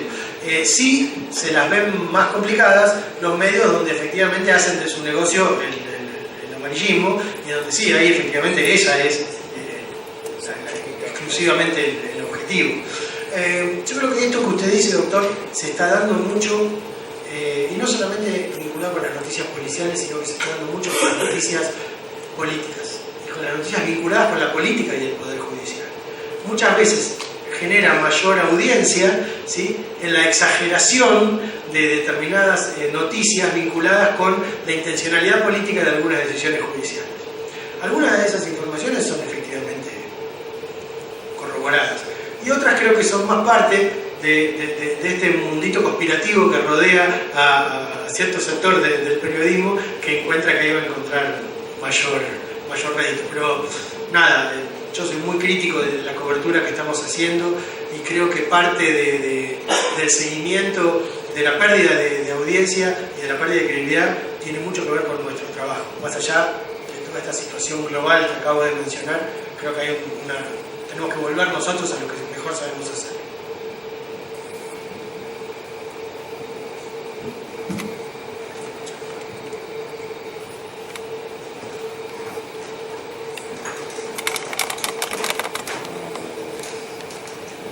Buenos días. Yo quisiera hacerle una pregunta que si bien no tiene que ver específicamente con el Poder Judicial, pero sí con el contenido de la información y con la función del vocero, en relación a lo que se está informando vinculado al siniestro del submarino Ara San Juan. ¿Cuál es su opinión concretamente sobre la forma en que se comunica la información y el contenido específicamente de la información que se está dando, que en mi opinión aparece en algunos aspectos como encriptada, ¿no? y las consecuencias de ese tipo de información? La verdad que es una situación muy particular, que tiene que ver con lo que los especialistas en comunicación llaman comunicación de crisis. Yo creo que el modo en que se encaró en el comienzo la comunicación del problema fue un modo muy profesional. Se puso un solo vocero, se limitó la cantidad de fuentes oficiales a una sola, se estableció una periodicidad y una, no digo abundancia, pero sí se alimentó la demanda informativa y se dio a conocer la información oficial que se tenía hasta ese momento. Los periodistas queremos más, evidentemente, pero creo que si yo me paro desde el punto de vista de la estrategia de comunicación, me parece que estuvo bien manejada, fue una información muy profesional. Me parece que de todos modos, desde el punto de vista ahora del periodismo, creo que hacía falta más que un capitán para dar una información técnica, hacía falta una información política, que el ministro estuvo ausente a la hora de informar. Y finalmente, sobre el final del proceso, sí se dio esta información política que fue a través de Off the Records, donde lo que se dio a conocer era el malestar que existía desde el Ministerio para con la Armada por el ocultamiento durante 48 horas de la emergencia y por lo que desde la política se mencionaba como dejar de lado al componente político. Creo que eso fue un error y creo que se dejó esto en manos de la Armada exclusivamente y tendría que haber habido también otras voces y por supuesto sí, mucha más información. Me parece que la información que se dio a conocer en el último parte de anteanoche, cuando se habló de este ruido, no me acuerdo cuál fue el eufemismo que utilizaron, en la redacción nosotros, la anomalía sí, su acústica, hidroacústica, en la redacción terminó de hablar el capitán y nosotros dijimos explotó. Pero no porque lo sabíamos, porque acostumbrados a los eufemismos, a que nos tienen acostumbrados muchas veces los voceros, dijimos explotó. Están preparando el terreno para que en el parte de las 7 digan que... pero bueno, eso. Me parece que hay una cosa que me parece que es interesante comentar. A raíz de esto que se comentaba al principio, ¿no? Los jueces hablan por sus sentencias. Yo creo que eso no solo quedó tan viejo como Internet, o que es tan viejo como creer que eso puede ser válido, cuando hoy estamos asistiendo a una dinámica de la información judicial en la justicia federal, donde lo que está claro es que lo que menos hacen los jueces es hablar por sus sentencias. Hoy los jueces federales son los campeones de la estrategia comunicacional y no firmando fallos nada más. Lo que yo quiero decir es que el Poder Ejecutivo y el Poder Judicial, parte del Poder Ejecutivo y el Poder Judicial, están desarrollando por momentos una relación de tensión, el Poder Judicial Federal, digo, una relación de tensión y una relación de conflictos. La comunicación de ese conflicto, ¿sí?, se hace a través de voceros claros, que son jueces, fiscales, digo, son los protagonistas de los hechos. Eso es lo institucional. Digo, y aprendieron de comunicación antes que nadie. No solo aprendieron de comunicación, sino que además aprendieron a utilizar canales que no son necesariamente los canales públicos, el off the record, manejado de un modo adecuado, buscando los voceros dentro de cada circuito de circulación de información. Si tiene que hacer conocer algo a través de los columnistas políticos de la edición dominical, es distinto que se lo tienen que hacer conocer a través de un periodista que escribe para la web y vive del breaking news, del último momento, y que le resulte importante que eso quede reflejado en este momento. Entonces, está claro que hace muchos años ya que por lo menos los federales de Comodoro Pi, hace muchos años que no hablan por sus sentencias, hace muchos años que hablan con los periodistas, y hace muchos años que se dieron cuenta que su supervivencia no solo se basa en hacer su trabajo, sino que su credibilidad también en parte está vinculada con que puedan contar lo que hacen.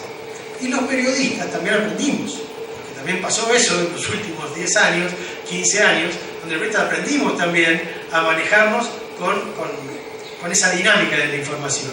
Entonces nosotros podemos mantener la información dentro de determinados códigos, ¿sí?, porque sabemos que es una información que nos resulta importante tenerla para poder informar a nuestra audiencia, ¿sí? Entonces me parece que encontrar un modo de buscar acuerdos entre jueces y periodistas Por un lado va a redundar en un beneficio de la ciudadanía porque va a tener información de mejor calidad y de mayor transparencia. Pero por el otro lado va a determinar que los jueces entiendan que hablar con los periodistas les va a resultar más beneficioso que perjudicial a la larga. Y que no es fácil, digo, no es fácil hablar con, no digo que sea fácil hablar con los periodistas, pero mantener una relación es casi en defensa propia. Buen día, acá licenciado. Sí. Hace 2 años que estoy haciendo periodismo digital y judicial especialmente, y estoy de acuerdo, o sea, toda la película que vimos es todo absolutamente cierto, lo he vivido en carne propia, pero lo que quiero preguntarle es, tomando el concepto de que estamos en medio del cambio de paradigma, ¿lo que vimos es el final de la película o el final de la historia, cómo va a ser según su concepción, y en un ejercicio imaginario cómo va a terminar esto? La semana pasada se desarrolló en el CCK, en el Centro Cultural Néstor Kirchner, la reunión regional de la UAN. La UAN son los dueños de los diarios del mundo, de la parte digital, se reunieron en Buenos Aires. Para contestarse esa pregunta, ninguno tuvo una respuesta. Empezaron a hacer especulaciones. La mayoría piensa que la monetización de las empresas va a estar vinculada más con, hoy va a estar vinculada más con la venta de contenidos, que esa venta de contenidos va a tener que estar segmentada, que esos contenidos van a tener que estar, son las mismas estrategias que están haciendo Clarín y La Nación hoy, al proponer los sistemas del paywall, del muro de pago, y el muro de pago con productos segmentados. Si usted quiere leer las noticias, hasta 15 son gratis. Si lo quiere leer a Joaquín Morales Solá y a Pañi, le va a costar 150. Joaquín Morales Solá, Pañi más el diario abajo de la puerta, más el acceso full, 250. Digo, me parece que ese es el modelo. La otra cuestión tiene que ver con que la batalla por la credibilidad se va a dar en las redes, y ahí nosotros creo que tenemos una marca propia. Creo que nosotros, los periodistas, no tenemos que trabajar más pensándonos como periodistas de medios, sino que tenemos que trabajar pensándonos como periodistas con marca propia, y que nosotros somos la credibilidad de la información que nosotros proporcionamos. Para eso es importante que nosotros la información que produzcamos y publiquemos en nuestros medios, además la reproduzcamos a través de nuestras redes. Tenemos que nosotros aprender de métricas para ver cómo están circulando nuestros contenidos, y eso no tiene que ver con narcisismo, sino que tiene que ver con cómo hacemos mejores contenidos para poder penetrar mejor y llegar a mayores audiencias. Me parece que sí, los periódicos de papel van a ir tendiendo a seguir achicándose como ahora, y creo que van a terminar reducidos a periódicos de calidad, de menos tirada, mayor calidad del soporte. Por ahí volver a los semanarios. Me decían que los semanarios estaban yendo para atrás en Salta. Por ahí a lo mejor en la vuelta al semanario con mucha menor tirada, mayor precio, y para el Círculo Rojo. Pero no sé, son nada más que presunciones. Acá una pregunta. Usted como periodista, ¿cómo se entera de la información del Poder Judicial, Comodoro Pi, Corte Suprema, lo que sea? ¿A través de qué medios se entera usted? ¿Parte de prensa? ¿WhatsApp? Todo eso junto. La cobertura de la información judicial hoy, para los que hacemos tribunales todos los días, pasa por estar en tribunales todos los días. Yo voy todos los días a tribunales entre las 12 y las 3 de la tarde, 4 de la tarde, estoy en tribunales. Paso por la sala de periodistas de tribunales, no estoy parando en la sala de periodistas de tribunales, pero paso, me quedo y a veces escribo directamente en la sala. Estoy todo el tiempo consultando la información del Centro de Información Judicial, del CIJ, que sube las sentencias. Sigo las cuentas de Twitter de María Burdín, sigo las cuentas de Twitter de los jueces del presidente de la Corte, probablemente, que seguro tiene cuenta de Twitter. Estoy pendiente, de todos modos, más que nada, de la agenda judicial que construimos todos los días yendo a tribunales. mañana es la indagatoria de fulano, pasado se inicia el juicio de sultano. La manera de acceder a la información judicial es interpersonal, a diferencia de lo que pasa con otras informaciones.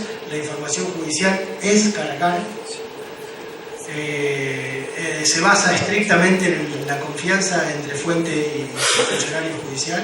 Para eso hay que establecer un acuerdo que tiene que ser explícito, a diferencia de lo que decimos los periodistas, que el on the record es la norma y el off the record es la excepción. En la justicia es al revés: el off the record es la norma y el on the record es la excepción. Yo tengo que establecer un acuerdo explícito y decirle: yo voy a tener una conversación con usted para enterarme de tal cosa y no voy a publicar su nombre, y usted me va a decir no publique tal información y yo no la voy a publicar, pero después la voy a poder utilizar cuando se conozca la decisión para poder dar la información con todo el contexto. La información circula por WhatsApp, donde nosotros chateamos permanentemente con las fuentes, que son funcionarios judiciales, jueces, fiscales. En tribunales, como en todos los tribunales, es muy vertical. Rara vez hay una fuente que no sea la cabeza del tribunal. Si la fuente es otro funcionario que no es la cabeza del tribunal, va a durar poco como funcionario. Porque, estoy hablando de un funcionario del tribunal, no de la oficina de prensa, donde específicamente tiene la función de comunicar, pero si en vez de ser el juez es el secretario el que informa, únicamente con la autorización explícita del juez y acotada para ese solo evento. No es que te libero al secretario para que te cuente todo, ¿no? Las fuentes son los abogados. Los abogados son una fuente importante para los periodistas, pero también los periodistas sabemos quiénes son en cuanto a su credibilidad. Es importante para nosotros acceder al documento. La información documental es clave. Escribir con los papeles nos da tranquilidad. Y nosotros, cuando vamos a ver a un juez, dame los papeles. No te lo puedo dar. Bueno, déjame sacar una foto. Circula, obviamente la información circula en digital hoy, y obviamente los jueces no quieren que circule en digital. Entonces es cara a cara, porque yo tengo que ir y llevarme el papel. Más allá de que después en el circuito de los periodistas circule el papel después en digital. Pero el modo de informarnos es ese, pero la base de la información es respetar los acuerdos. Los acuerdos que tienen que ver con la relación de mutua desconfianza que existe entre fuente y periodista. Yo desconfío de los jueces y los jueces desconfían de los periodistas. Está bien. Está bien, porque no somos amigos. Fuente y periodista es una relación distinta de la relación de amistad. Mis fuentes no vienen a mi casa. Yo no comparto asado con mis fuentes, no voy a comer asado a la casa de mis fuentes. Y si hay con alguna vez tenemos una relación fuera de tribunales, es para otras cosas, no para... Y la relación de mutua desconfianza implica que yo al juez le aseguro que la información que me dice le voy a respetar el secreto de la fuente. Y el juez confía en mí por eso. Y el juez desconfía eventualmente que yo pueda ser riguroso con la veracidad de la información. Y si yo no soy riguroso, la fuente me dura una noticia. Eso implica que nuestra relación no sea una relación cariñosa. La relación es una relación de tensión. Nosotros con los jueces escribimos cosas que a los jueces no les gustan de los jueces. No solo informamos, hay veces que opinamos y valoramos. Y hay veces que escribimos cosas que a los jueces no les gustan que nosotros digamos. Hay veces porque son valoraciones personales, ahí se le tienen que aguantar, porque es la libertad de opinar, ¿sí? Y hay veces que están basadas en informaciones erróneas. Y ahí está el problema de la mala praxis del periodista. Cuando nosotros opinamos, pero opinamos sobre la base de un dato que es falso, ahí nos tenemos que entregar y decir: sí, doctor, tiene razón,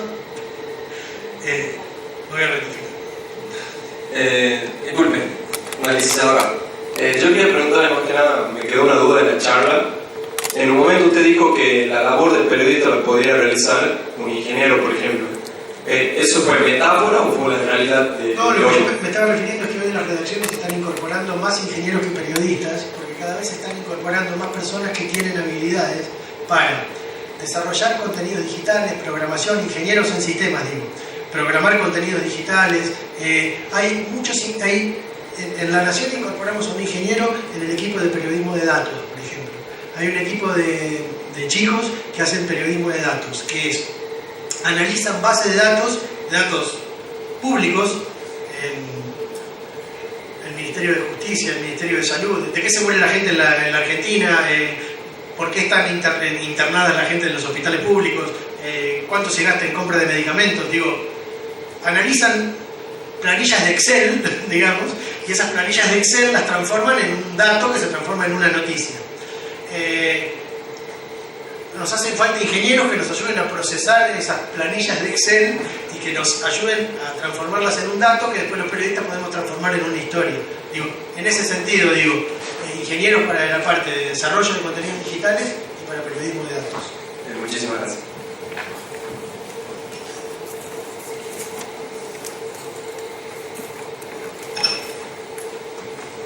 De esta manera se da por